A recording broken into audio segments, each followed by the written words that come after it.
오늘이 부활절이라고 예수님이 부활하셨습니다. 예수님이 부활하셨습니다. 그렇게 성도들과 함께 인사도 하고 우리 마음 가운데에 또 하나님 감사합니다. 예수님의 부활을 감사하면서 부활절 감사 헌금도 준비하며 나왔어요.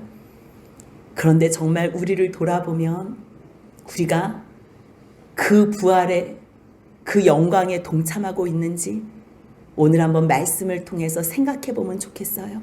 의례의 그냥 연중 행사와 같이 부활절 예배는 드리지만 우리 마음에 진정한 기쁨은 있는지요?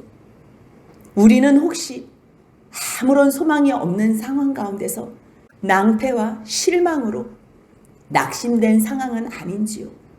그런데 여러분들 걱정하지 마세요. 부활은요, 죽음 이후에 나타나는 거고요. 거듭남도요, 내가 극도로 죄인이라는 것을 깨달아 알 때만 예수님이 필요한 거예요. 누가 예수님을 찾고 누가 예수님을 구하고 예수님의 십자가를 누가 바라보겠어요? 내가 나를 돌아봤을 때 소망이 없는 거예요. 장난 삼아서 놀러 다니고 장난 삼아서 술 먹고 장난 삼아서 이 사람 저 사람 만나고 다녔는데요. 그게 어느새 나의 습관이 되고 나의 삶에 깊숙이 들어와서요. 이제는 중독이 되는 거예요. 나도 멈추고 싶은데 멈춰지질 않는 거예요. 내가 이랬던 사람이 아닌데? 어머, 내가 왜 욕했던 사람들 그 사람들처럼 내가 지금 살아가고 있지? 정말 내가 여기 늪에서 빠져나오지 못하는 건 아닌가? 애쓰고 애쓸 때 애쓰고 애쓸수록 더더욱 깊이 빠져드는 나를 보는 거예요. 그때 어디선가 들리는 이 부활의 소식의 외침에 귀가 열리게 되고요. 주님, 정말 나 같은 자를 위해서 십자가에 죽으신 건 맞습니까? 주님, 그 구원에 나도 포함되는 건 맞습니까? 정말 나 같은 죄인을 살리시기 위해서 온 건 맞습니까? 그랬을 때 주님의 음성이 따사롭게 들리는 거예요. 사랑하는 내 아들아, 사랑하는 내 딸아, 내가 너를 사랑한다. 그래서 내가 너를 구원하려고 내 아들 독생 성자를 이 땅에 보내서 십자가에 죽게 했고 그의 온전한 순종으로 말미암아 내가 그를 일으켜서 부활했고 그의 부활로 말미암아 하나님의 의 예수 그리스도의 의로 거룩하게 했다. 그 약속을 해주시는 거예요. 그런데 우리가 로마서를 보는 이유는 뭐냐면요. 내가 그 죄인인 걸 모르는 거예요. 내가 그 죄인인 걸. 정말 심판받나? 정말 심판이 있나? 그걸 한번 생각해 보는 거예요. 로마서를 통해서 정말 나는 어떤 사람인가? 나는 도대체 이 세상을 살면서 무슨 생각으로 사나? 한번 질문을 해보았으면 좋겠어요. 첫 번째 질문은요. 이 세상이 끝나는 날에 공의롭고 공정한 심판이 있는 것이 공평한 일인가 아니면 불공평한 일인가를 한번 스스로에게 물어봤으면 좋겠어요. 이 세상에 모든 사람들이 다 와서 한번 살고 가잖아요. 근데 이 세상이 이렇게 살다가 죄 많고 악도 많고 불공평하고 누구는 처음부터 금수저로 태어나고 누구는 흙수저도 아닌 것으로 태어난 이 세상에서 이렇게 살다가 누구는 자기 멋대로 살고 악을 행하면서 살고 누구는 또 참고 또 견디고 또 참고 견디고 사는데 이 세상이 그냥 이렇게 살다가 아무 결판도 없이 결과도 없이 무슨 재판도 없고 심판도 없이 그냥 사람에 의해서 이렇게 살다 가는 것이 공평한 일인가 아니면 불공평한 일인가 한번 그렇게 물어봤으면 좋겠어요. 여러분들은 어떠세요? 그렇다면 여러분들은 그 공평한 일이 이루어지길 바라는 사람인가 바라지 않는 사람인가? 바란다면 여러 가지 생각이 떠오르는 중에 누가 나를 막 가해한 게 떠오르겠지요. 내가 너무 억울해가지고 견딜 수가 없는데 지금 내가 힘도 없어요. 능력도 없어요. 도와줄 사람도 없어요. 그러면 마지막 끝날에 반드시 심판이 있었으면 좋겠다. 이런 생각을 할 거예요. 그런데 만약 반대로 내가 가해자가 된다면 그냥 이 막대 먹은 세상 막 살다가 그냥 끝났으면 좋겠다. 아마 그렇게 생각할 거예요. 여러분들은 이 세상의 마지막이 어떻게 끝나기를 원하세요? 뭐 여러 가지 생각이 들 수 있어요. 그렇다면 다 멸망하면 너무 슬픈 일인데, 그렇다면 누군가는 살았으면 좋겠다, 이제 이렇게 생각할 거 아니에요. 누군가는 그 재판관 앞에서 살아나면 좋겠다, 공의로운 재판이 있었으면 좋겠고 재판한 그 내용 가운데 살아나는 사람이 있었으면 좋겠다고 할 때 어떤 사람이 살아나면 좋겠어요? 그럼 그 가운데 내가 살아난다면 나는 그 공정하고 정의로운 세상에서 나라는 존재가 어떤 존재로 살면 좋겠어요? 한번 여러 가지 생각을 했으면 좋겠어요. 그런데요, 세상의 많은 사람들은 그냥 이 꼴 저 꼴 다 보기 싫어서 이 세상이 멸망하면 좋겠다. 아이고, 말세는 무슨 말세. 아니, 예수님께서 오신다고 말한 적이 언젠데, 세상을 창조하시던 날부터 이제까지 한 번도 심판이 없었거든? 그러면서 말세에 조롱하는 사람들이, 예수님이 강림한다래도 그거 다 필요 없는 얘기야. 믿지 마, 믿지 마. 그런 사람들이 조롱을 하는데 어떻게 조롱하냐면요, 하나님의 모든 말씀을 다 완전히 무시하는 거예요. 조롱하는 사람들은 어떤 삶을 사는 사람들은 그냥 이 세상이 막 살다가 그냥 망하는 것을 원하는 사람들이에요. 왜요? 그 사람들은 자기의 정욕을 따라 살기 때문에. 정욕을 따라서. 내가 정욕을 따라 사는데 마지막에 공정한 심판이 있다? 그럼 내가 죽는데요? 그러니까 마지막에 오지 않기를 원하는 거예요. 그런데요, 하나님께서는 태초부터 시작이 있으면 시말이 있는 거예요. 마지막이 있는 거예요. 모든 것이 다 시작과 끝이 있는 거예요. 그렇기 때문에 하나님께서 내가 태초에 천지를 창조하셨다고 말씀하셨으면요, 마지막에 그 심판의 날에 주 예수여 속히 오소서, 그러한 기도를 할 수 있도록, 그 주님을 기다릴 수 있도록 우리 심령 가운데, 창조물 가운데 다 가르쳐 주시고 심어 놓으셨어요. 그런데 그것을 알매도 불구하고 자기 뜻대로 자기의 소욕과 정욕대로 사는 사람들은요, 하나님의 말씀을 조롱해요. 주께서 강림하신다고? 그 약속 어디 있는데? 아니, 창조 때부터 주님께서 오신다고 약속하신 게 그게 이루어졌어? 하늘이 생긴 것도, 땅이 물에서 나와 성립된 것도 다 알매도 불구하고 하나님의 말씀으로 된 모든 것들을 사람들은 일부러 부정하고 생각지도 않고 잊으려 한다는 거예요. 베드로가요, 베드로 후서에서 바울만이 말씀하는 게 아니고요, 믿는 자와 믿지 않는 자의 큰 두 부류를 나눈다면 마지막 때의 공정한 심판을 기다리지 않는 사람들은 다 자기 정욕대로 맘대로 사는 사람들이에요. 그거는요, 구약이냐 신약이나 바울 때나 베드로 때나 지금 때나 다 똑같아요. 세상은 다 똑같이 죄가 가득해요. 그때 하나님의 말씀을 붙잡고 하나님의 약속대로 살아가는 사람들은 그 약속을 바라보며 사는 거고요, 말씀이 있음에도 불구하고 자기 정욕대로 살기를 원하는 사람들은 그 말씀을 계속 일부러 잊으려고 해요. 그런데요, 주님의 강림이 늦어지잖아요. 근데 왜 주님께서 강림을 늦추시고 심판을 늦춰주시냐면, 베드로후서 3장 7절 같이 한번 읽겠습니다. 이제 하늘과 땅은 그 동일한 말씀으로 불사르기 위하여 보호하신 바 되어 경건하지 아니한 사람들의 심판과 멸망의 날까지 보존하여 두신 것이라. 회개하길 원하신다는 거예요.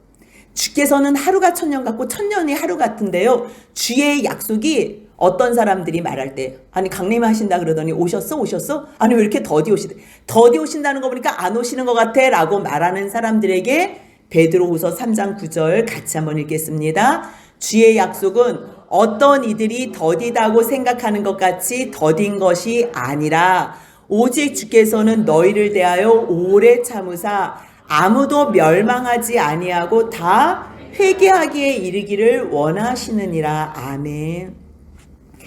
우리는 뭘 오해 안 하면요, 하나님께서 누구는 구원하시고 누구는 버리기로 유기하셨다고 배웠기 때문에 주님께서 믿음을 그냥 큰 믿음, 작은 믿음 알아서 하나님 마음대로 막 넣어주신다고 오해를 했어요. 그리고 하나님께서 구원하실 사람 어차피 하나님이 회개하시지. 근데요, 오늘 베드로후서 3장 9절에서 말씀은 우리가 오해했다는 것을 증거해 주세요. 아무도 멸망하기를 원하시지 않는데요. 그런데 회개는 각자 하는 거라는 거예요. 멸망하지 않게 하기 위해서 예수님을 주셨어요. 모든 인류를 죄 가운데서 구원하시기 위해서 예수님을 주셨어요. 그래서 멸망하지 않는다는 증거를 보여주신 거예요.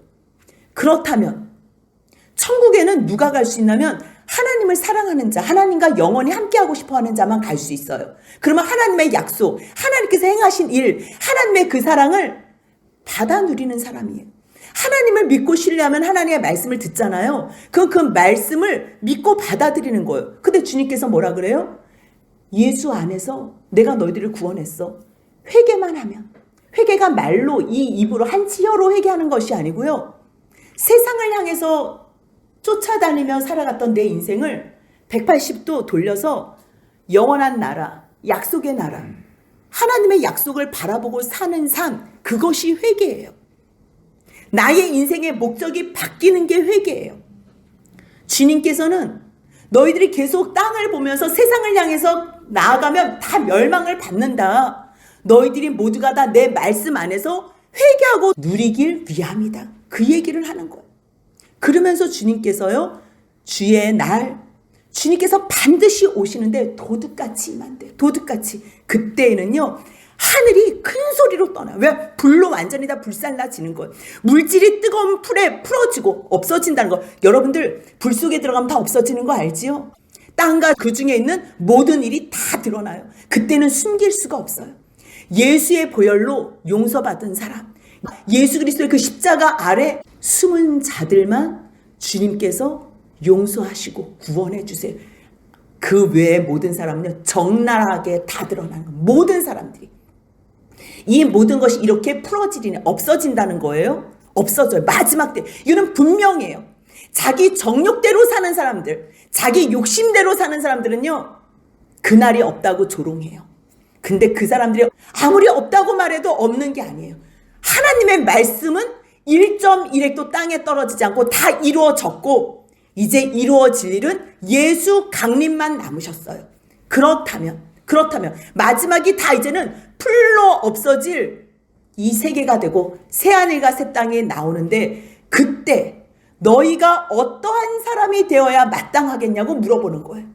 어떠한 사람이 되어야 되겠어요? 아직도 내 정욕과 내 욕심대로 살아야 되겠어요? 마지막 불꽃 같은 눈으로 심판하는 하나님이 계시고 예수 그리스도가 우리의 심판주로 오시는데요. 그러기 때문에 거룩한 행실과 경건함으로 하나님의 날이 임하기를 바라고 간절히 사모해라. 사모해라.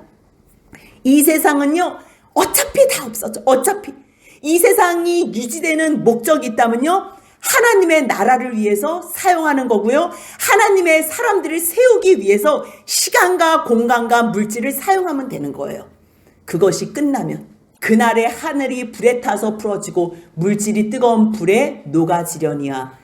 베드로후서 3장 13절 다 같이 읽습니다. 우리는 그의 약속대로 의가 있는 곳인 새 하늘과 새 땅을 바라보도다. 아멘. 그렇기 때문에 그날 여호와의 크고 두려운 날이 이르기 전에 해가 어두워지고 달이 핏빛같이 변하려니와 요엘 선지자가 말씀하시는 것. 그날은 여호와의 크고 두려운 날이에요. 실제로 크고 두려운 날이에요. 모두가 다 멸망되는 날이에요.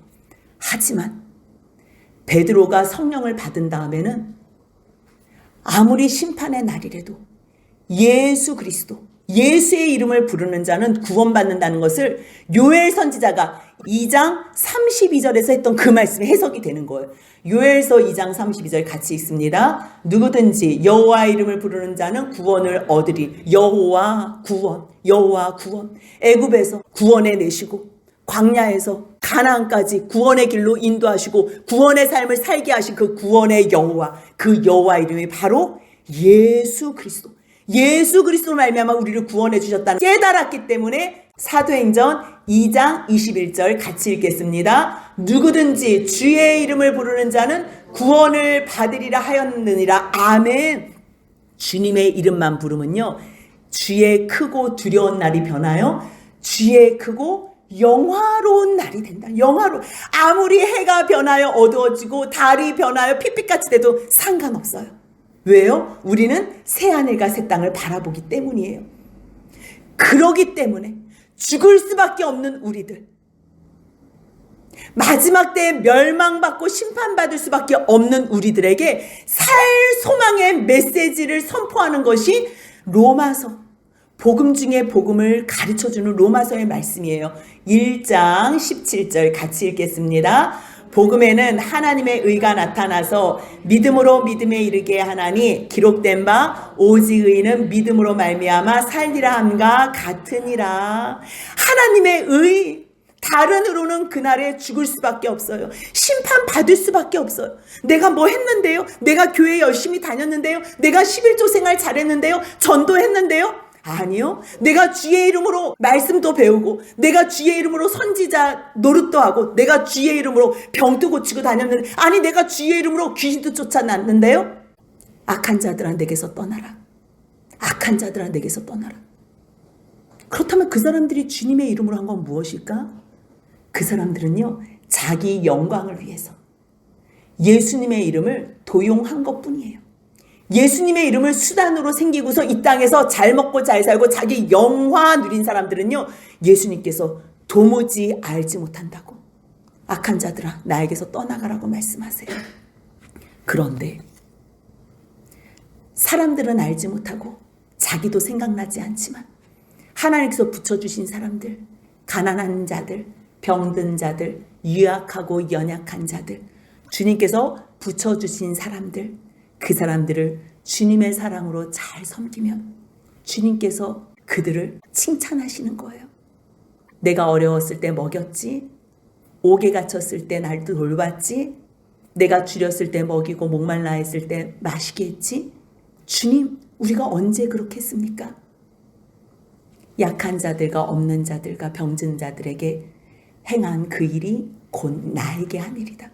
그 사람들은 예수님한테 한 건 아니었어요. 근데 왜 약한 자들, 없는 자들, 세상 사람들이 상종하기 싫어하는 그 사람들을 왜 섬겼을까요? 예수님의 말씀이 그들 심령 가운데 있었기 때문에. 그래서 고아와 과부를 불쌍히 여기고 연약한 자들을 불쌍히 여기며 주님의 말씀 붙잡고 섬겼던 그들을 주님께서는 너희가 나에게 한 것이라고, 너희를 위하여 창세 전에 준비한 하나님의 나라를 상속받으라고 말씀하시는 거예요. 이 복음은요, 내 의로 뭔가 드러내는 복음이 아니에요. 내가 뭔가 한다는 거는요, 하나님의 그 은혜에 감사해서 감사로만, 주님 내가 무엇으로 드릴 것이 있습니까? 정말 마음을 드리고 싶은데 이 마음은 표현이 안 되니 내 몸으로, 이 생명으로 제물 삼겠습니다. 그러면서 감사의 표로 주님 앞에서 살아드리는 것. 그러한 사람이 하나님의 의가 나타난 삶을 사는 것. 바울은요, 그 삶이 얼마나 복되다는 것을 알았기 때문에 이 복음, 너희들은 십자가에 죽은 예수 그리스도를 전한다고 무시하고 조롱할지 몰라도 나는 예수와 십자가가 나의 가장 큰 자랑이다. 내가 예수와 십자가 외에는 결코 다른 것을 알지 않기로 작정했대요. 만약에 예수님이요 십자가에 달려 죽으시지 않으면 사실 예수님도 우리와 상관이 없어요. 그분의 능력? 하나님이 세상을 창조하시던 안 하시던 나하고 무슨 상관이에요? 우리들은 멸망받는데. 하지만 예수님이 십자가에 죽으셨기 때문에 우리는 그 예수님으로 말미암아 구원의 소망을 들을 수 있고 구원의 소망 가운데 살 수 있고 그것을 바라면서 누릴 수 있게 되는 것. 아무리 부활의 아침이다 그래도요, 우리가 낭패 속에서 살고 실패 속에서 살고 좌절 속에서 살면요, 여전히 슬퍼요. 고통 가운데서 슬플 수밖에 없어요. 하지만 주님께서 우리를 위하여 첫 열매가 되셨다. 우리도 예수님과 함께 부활할 것이다. 예수님이 부활하셨기 때문에 그 부활을 믿는 자들은 마지막 날의 심판대 앞에서 영원한 생명으로 부활할 것이다. 영원한 생명으로. 그렇지 않은 사람들은 똑같이 부활은 해요. 여러분들 그냥 없어지는 거 아니에요. 끝나면 좋지요. 끝나면 아마 제가 이 세상에서 아마 제일 막 살 사람이에요. 하고 싶은 대로 가장 막가파로 살 사람이에요. 하지만 마지막이 있다는 걸 알기 때문에 이제는 그 약속 바라보면서 하나님께서 가장 기쁘신 일 하면서 살고 싶은 거예요. 여러분들도 마찬가지. 그렇기 때문에 이 복음요, 이 복음은 누구나 다요. 누구나 모든 믿는 자에게 구원을 주시는 하나님의 능력이기 때문에 하나님의 그 의, 예수 그리스도의 그 의로만 사는 거예요. 그렇다면 마지막 그날, 반드시 도래할 그날 하나님의 진노가 내리워질 때 심판하거든요. 누구를 심판하시나? 한번 생각해 봐야 돼. 누구를 심판하시나? 18절 보니까요. 불의로 진리를 막는 사람들의 모든 경건하지 않음을 심판한대. 진리가 있어요. 하나님의 복음 말씀이 있어요. 생명의 말씀이 선포돼요. 그런데 의롭지 않은 것들로 그 진리를 막는 모든 사람들의 경건하지 않은 말, 행동, 생각, 움직임, 그 사람들 모든 불의가 심판을 받는다는 거예요. 하나님의 진노가 그 불의를 행하는 자들에게 심판으로 내려오신다는 거예요. 그러면 사람들이 그래요. 우리 하나님 모르는데요? 우리 몰라서 그랬는데요? 하나님께서 분명히 말씀하세요. 거짓말하지 마. 거짓말하지 마. 로마서 1장 19절입니다. 이는 하나님을 알만한 것이 그들 속에 보임이라. 하나님께서 이를 그들에게 보이셨는. 하나님께서 분명히 말씀하신 거예요. 하나님을 알만한 것을 다 그들 속에 보였어. 그들 속에. 1차적으로는 하나님의 형상을 닮은 사람 속에 다 양심을 통해서 보이셨고요. 그리고 2차적으로는 로마서 1장 20절을 보니까요. 창세로부터 하나님이 보이시지 않잖아요. 보이시지 않아도 그의 보이지 아니하는 많은 것들, 성령 하나님, 성자 하나님, 성부 하나님 보이지 않아요. 그런데 성자 하나님께서는 보이는 육신으로 육체로 오셨고요. 아무리 보이지 않더라도 이 세상이 이렇게 아름답게 창조된 것을 보고서 하나님의 존재를 부인할 수 없도록 만드셨다는 거예요. 그의 보이지 아니하는 전능하심과 하나님의 사랑과 하나님께서 사람을 사랑하시는 모든 내용이 그가 만드신 만물에 분명히 보여 알려졌대요. 분명히 알려 보여줬대요. 우리는 그거 묻잖아요. 아유, 이순신 장군은 천국 갔어요. 걱정하지 마세요.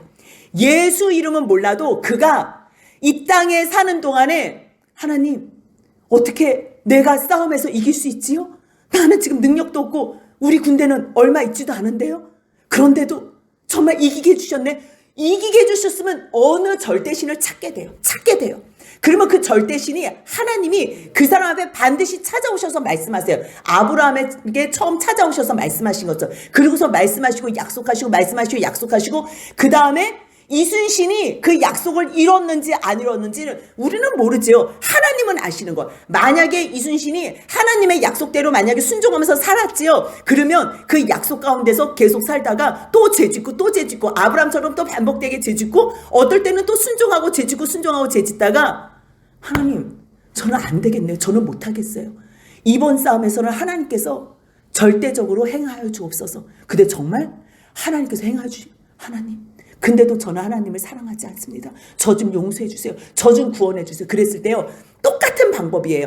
아브라함에게 영을 열어주시고 다윗에게 영을 열어주시고 사무엘 엄마 한나에게 영을 열어주시고 모든 주님의 사람들에게 영을 열어주시고 신약시대에 영을 열어주셔서 하나님께서 그 영으로 그리스도를 보여주신 그 영으로 예수 그리스도로만 구원받는 거예요. 그렇기 때문에 뭐 그때 태어났던 사람 예수님 아직 우리 전도 못 받았는데요. 아브라함도 전도 못 받았어요. 구약시대 사람들 아무도 예수로 전도 못 받았어요. 하지만 양심으로 하나님이 살아계시다는 것을 알게 해주시고요. 세상을 살면서 하나님께서 모든 세상 만물에 하나님의 살아계심을 보여주셨어요. 그런데 문제는 뭐냐면요. 하나님을 분명히 아는데 하나님을 영화롭게 하고 싶지 않은 거예요. 왜요? 우리 아담의 후예이기 때문에 죄성이 있어서. 이거는 모두예요. 뭐 저라고 아니 똑같아요. 모두가 다 죄 아래 있어요. 의인은 없나니 하나도 없어요. 모두가 죄를 지었기 때문에 하나님의 영광을 이루지 못해. 이거는 그냥 다 끝난이에요. 선언됐어요. 어머 저 사람 좀 괜찮은 거 괜찮지 않아요. 그 상황이기 때문에 괜찮은 척 하는 것뿐이에요. 그 사람이 가난해져 봐요. 그 사람 살인도 할 수 있고요. 유괴도 할 수 있어요. 그 사람 좀 돈이 있어 봐요. 그 사람 행음도 할 수 있고요. 마약도 할 수 있고 별거 다 할 수 있어요. 여러분들 우리가 그 상황에 처해있지 않았기 때문에 죄를 짓지 않는 것뿐이지 내가 나를 우아하다고 괜찮다고 착각하시면 안 돼요. 모든 사람들은 다 죄 가운데 있는데요. 하나님을 아는데 내 욕심을 이루고 싶어. 욕심을. 잠깐 하나님이 영광 받는다니까 짜증이 나는 거예요. 그래서 내 욕심을 이루기 위해서 하나님을 영화롭게 하지 않기로 내가 결정하는 거예요. 결정해서 뭐가 감사해? 내가 내 힘으로 돈 벌었는데, 내가 내 힘으로 이렇게 읽었는데, 뭐가 감사해? 그러면서 생각이 오히려 허망해져요. 허망해져서 미련한 마음으로 어두워지는 거예요. 미련한 마음으로. 그래서 그 결과가 뭐냐면요. 스스로 지혜 있다고 뭐 이것도 저것도 해요. 그런데 결국은요. 썩어지지 않을 하나님의 영광을 썩어질 사람과 새와 짐승과 기어다니는 동물로 바꿔서 우상으로 만드는 거예요. 왜냐하면 하나님이 없다고 하기에는 이게 불안한 거예요. 불안한 거예요. 양심이 알기 때문에. 그래서 하나님이 없다고 하는 사람은 반드시 누군가를 믿어요. 반드시 돈을 믿던가 아들을 믿던가 뭐 남편과 아내를 믿던가 뭐 다른 뭐 자기의 권력을 반드시 믿어요. 그 믿는 걸로 부족하죠. 그럼 이제 우상 하나씩 만들어 놓는 거예요. 이제 돌로도 만들어 놓고 뭐 돈 많은 사람은 금덩어리도 만들어 놓고 나무로도 뭐 여러 가지로 만들어 놔요. 그러면서 그걸 이제 섬기는 거예요. 이거 좀 나 좀 살려 달라고 나 좀 복 달라고 이제 복 달라고 계속 복 달라고 가장 똑똑한 사람일수록요 이 마음이 허망해져서 미련해지기 때문에 우상으로 바꾸는 거예요. 그러니 이게 하나님의 말씀이요 정확한 거죠. 왜냐하면 여호와를 경외하는 사람들은 지혜로울 수밖에 없어요. 그래서 시편 111편 10편에도 여호와를 경외함이 지혜의 근본이다. 지혜의 가장 기본은요 여호와를 경외하는 것부터 시작하는 거예요. 잠언 9장 10절에서도요 여호와를 경외하는 것이 지혜의 근본이다. 또 지식의 근본이라고도 말씀하세요. 근데 여호와를 경외하지 않으니까 너무 아니 돼지고기를 먹으면서 돼지 머리는 잘라가지고 그 앞에서 제사한다니까요. 그 돼지 머리가 나를 구원해 준다고 이거보다 더 미련한 게 있어요. 여러분 한번 상식적으로 생각해 보세요. 나무를 만들어 놓고서 그 나무로 반은 잘라서 따뜻하게 불을 지피고요. 반은 잘라가지고 목석을 만들고서 거기서 비나이다 한다고 해봐요. 그게 너무 어리석은 거 아니에요? 하나님을 없다고 하는 사람은 먼저 지적인 능력이 파괴가 돼요. 지적인 능력이. 그럼 지적인 능력이 파괴가 되면 불안해서 이게 무엇인가 이렇게 경배를 하고 숭배를 하려고 우상을 만들잖아요. 그러면 짐승같이 되는 거예요. 그 수준으로 되는 거예요. 그러한 모습을 보면서 하나님께서는 그 사람의 마음에 정욕대로 내버려둬요. 그냥 그 더러움 가운데 있으라고. 하나님을 분명히 아는데 하나님을 짐승과 바꿔요? 그러면 너희들도 짐승처럼 살 수밖에 없게 놔두시는 거예요. 똑같이. 그래서 지적인 능력이 파괴된 사람은요, 감정적인 능력이 파괴가 되는 거예요. 24절 같이 읽습니다. 그러므로 하나님께서 그들을 마음의 정욕대로 더러움에 내버려 두사 그들의 몸을 서로 욕되게 하게 하셨으니. 서로 욕되게 하는 거예요. 서로 욕. 여러분들 욕이라는 게 뭔지 알아요? 상대방이 나를 무시하고 경멸하고 멸시한다는 거예요. 근데 그게 서로 쌍방간에. 왜요? 내가 하나님을 짐승으로 바꿨기 때문에 상대방이 나한테 짐승처럼 대우하는 거를 생각하면서 내버려 두시는 게 그냥 내버려 두는, 그냥 내팽개치는 게 아니고요. 그 상황을 통해서 너 돌아오고 회개해. 너가 아무리 그 사람을 우상처럼 섬기고 사랑해봤자 마지막에는 너가 그 사람한테 짐승 대우밖에 받을 게 없잖아. 못하러 그렇게 살아. 나는 너를 존귀하게 하나님의 형상으로 만들어줬는데 이것을 깨닫게 하려고 그냥 하나님께서는 상태 안 좋은 상황 가운데 내버려 두는 거예요. 그들이 여기 분명히 나오잖아. 1장 25절에 왜 그렇게 서로 욕되게 하고 치고받고 하고 짐승처럼 서로 대우를 받게 하는지 25절에 분명히 그 이유를 알려주세요. 같이 한번 읽습니다. 이는 그들이 하나님의 진리를 거짓 것으로 바꾸어 피조물을 조물주보다 더 경배하고 섬김이라. 주는 곳 영원히 찬송할 이시로다. 아멘. 왜 갑자기 이렇게 얘기해놓고서 찬양을 하는 줄 아세요? 내버려 두시는 것도 하나님의 사랑이구나. 내가 저 사람에게 무시를 당하고 저 사람에게 짐승같이 대우를 받을 때에 왜 저 사람이 나한테 함부로 이렇게 해? 내가 하나님한테 이렇게 함부로 했구나. 이거를 깨닫는 거예요. 결국 이 모든 악을 통해서도 주님의 선함이 창조되는 것을 생각하면서 주는 곳 영원히 찬송할 이시로다. 아멘. 그러는 거예요. 그것 때문에, 그래서 이 때문에 지적으로도 이게 파괴가 됐지요. 감정적인 능력도 파괴됐지요. 그러니 정상적으로 쓸 수가 없어요. 정상적으로.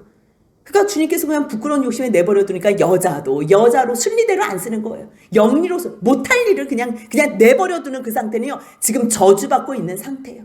돌아오라고 하나님께서 지금 경고의 메시지를 주시는 상태예요. 여자뿐 아니에요. 남자들도 정상적으로 순리대로 쓰는 거를 거스리는 거예요. 여자 쓰기를 버리고 서로 향한 음욕이 부릴 듯해요. 견디질 못해요. 그게 바로 중독이에요. 중독. 여러분들 멈출 것 같죠? 못 멈춰. 이거는 예수 안에서 완전히 결단하지만 절대 못 멈춰요. 남자와 더불어 부끄러운 일을 해요.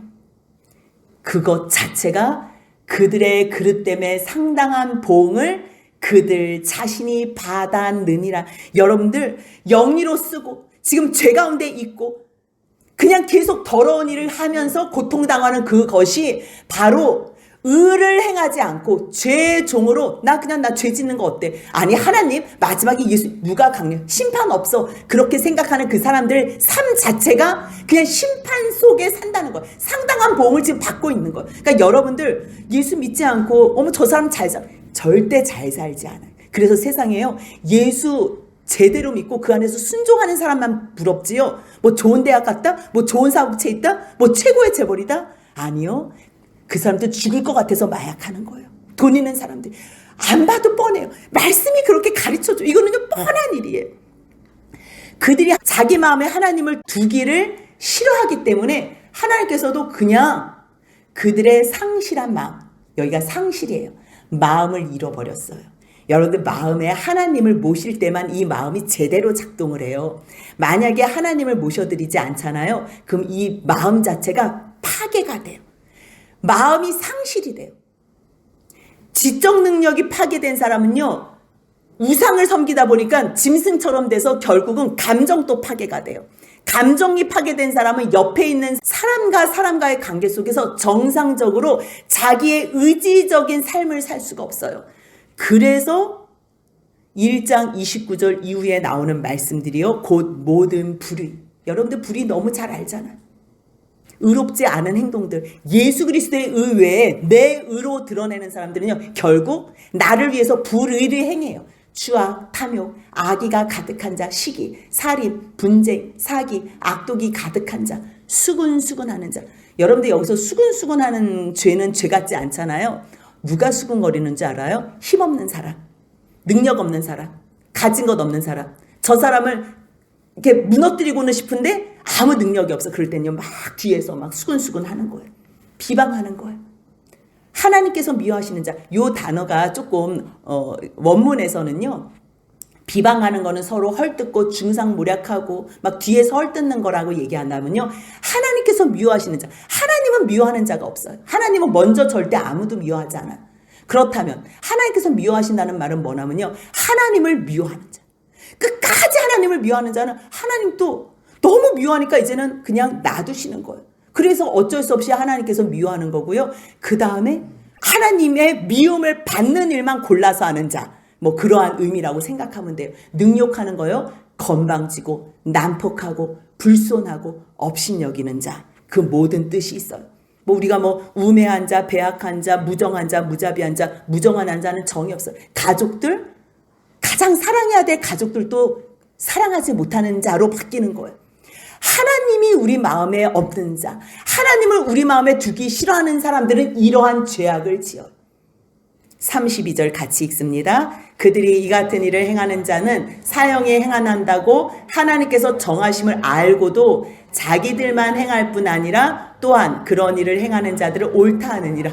아니 하나님이 이거는 사형에 해당하는 일이라고 얘기하셨어요. 근데 사형에 해당하는 일이라고 하면 자기도 사형받을 것 같잖아요. 자기만 죽는 게 두렵잖아요. 그래서 사단이 구원받은 사람들도 할 수만 있으면 다 깨는 게 자기 혼자 죽는 게 두려운 거예요. 그렇기 때문에 사단에 속한 사람들은 죄를 지을 때 자기 혼자 죄 짓는 게 두려워서 그것을 같이 짓자 그래요. 근데 같이 짓자 그러는데 같이 안 짓잖아요. 그러면 자기 죄 짓는 걸 합리화를 해요. 그 다음에 자기가 죄를 지을 수밖에 없는 마땅한 이유를 대고요. 변명을 해요. 변명. 그래서 아담이 선악을 알게 하는 나무의 실과를 먹은 후에 자기가 잘못을 그냥 인정하면 참 이게 구속의 일이 빨랐을 텐데 변명을 하잖아요. 변명. 자기의 죄를 인정하지 못하는 사람들, 그 사람들. 결국요, 그 죄로 말미암은 심판이 두렵기 때문에 이거 오라. 그래서 다른 사람들도 다 똑같은 죄 짓고서 같이 죽으면 안도감이 있는 거, 안도감. 이게 사단의 물이고 사단에 끌려서 다니는 종의 삶을 사는 사람이에요. 그렇다면 우리가 마지막으로 다시 한번 질문을 하면 좋겠어요. 여러 가지 죄 또 불의한 내용들을 봤어요. 근데 이런 것들을 여러분들이 1차적으로 당했다고 한번 생각해 보세요. 처음 질문과 같은데요. 이번에는 여러분들이 당했다고 생각해 보세요. 그럼 이 사람들이 하나님 앞에서 심판받기를 원하시나요? 네, 마땅히 받아야 된다고 생각하지요.